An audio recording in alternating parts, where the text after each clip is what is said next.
Today we're going to be looking at a new app I wrote. It's called Plan Trainer, not Plane Trainer, Plan Trainer. And the whole point of Plan Trainer is to get students comfortable with flight plan mistakes and become proficient at finding them and fixing them in real time. So as you can see, it's a pretty small form factor, and the reason I did it this way, we can change that. We can make multiple flight strips. This has got a single flight strip. And this dialog right here is the dialog from VRC as it is portrayed in the actual app of VRC. So there's great transfer of information or transfer of knowledge is direct to the student using VRC. And this is the same flight strip. So the reason I did it this size was to facilitate its ability to become a widget on IDS as well as run it on the phone. And I'll show you that in a bit. But first, what is this and how does it work? Well, it's very simple. You're thrown a bunch of plans. You look at the plan, the strip, and you find out what's wrong with it, and then you amend it, and then it'll show you your mistakes. And let's just go ahead and do that. So the first one is Georgian 7211. We got going here 360. He's IFR.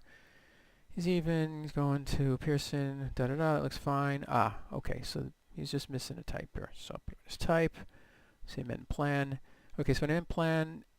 Any change I've made turns blue on the actual strip, and then I check myself by clicking show mistakes, and if everything stays black, I have successfully made the correction. And these are not incrementing right now. The plans corrected would go up by 1, mistakes corrected would go up by 1, and I didn't miss it, so that one. And you can just do this all day. So the next plan, we got a VFR. So I manage the color change on the VFR. So let's see what's going on here. Okay, so he's got a Prescott, but he's got a 090. So I'll change his cruise to 095. But let's say, so we know what's going to happen. It's going to become blue because I'm fixing it. But let's say we left it. We didn't catch that that plus 500 requirement. So if I say show mistakes, you can see that the item that is still incorrect shows up in red. So that would be plans corrected go up, mistakes corrected would not, and the mistakes missed would be 1. So, but let's just fix this just so that we can make that happen. And now we're moving on. Next one. What is going on here? Okay, Delta 2400 looks good. He's going to he's going with Atlanta, but he's got a typo.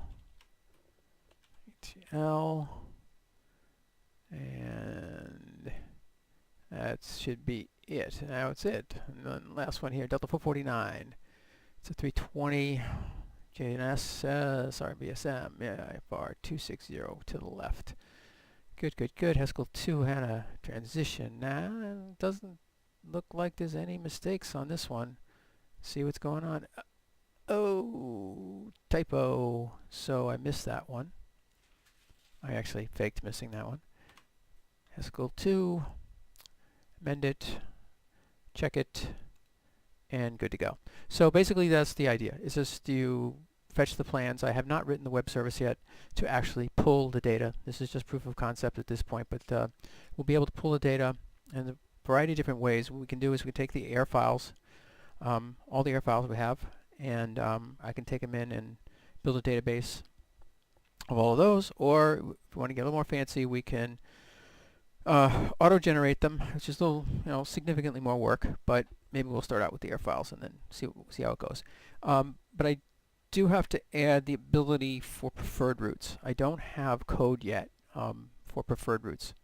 I do have lookups for aircraft types and suffixes and destination and airport lookups and codes. But I have not done the preferred route lookup, which I'm working on right now. But ultimately, everything will be verifiable on the strip, and the whole point is to get the student quick on fixing strips so that they can focus on phraseology, timing, and priority, which as a student, as an S1, I have trouble with doing both at the same time. So this is going to help me as well. Now that's it.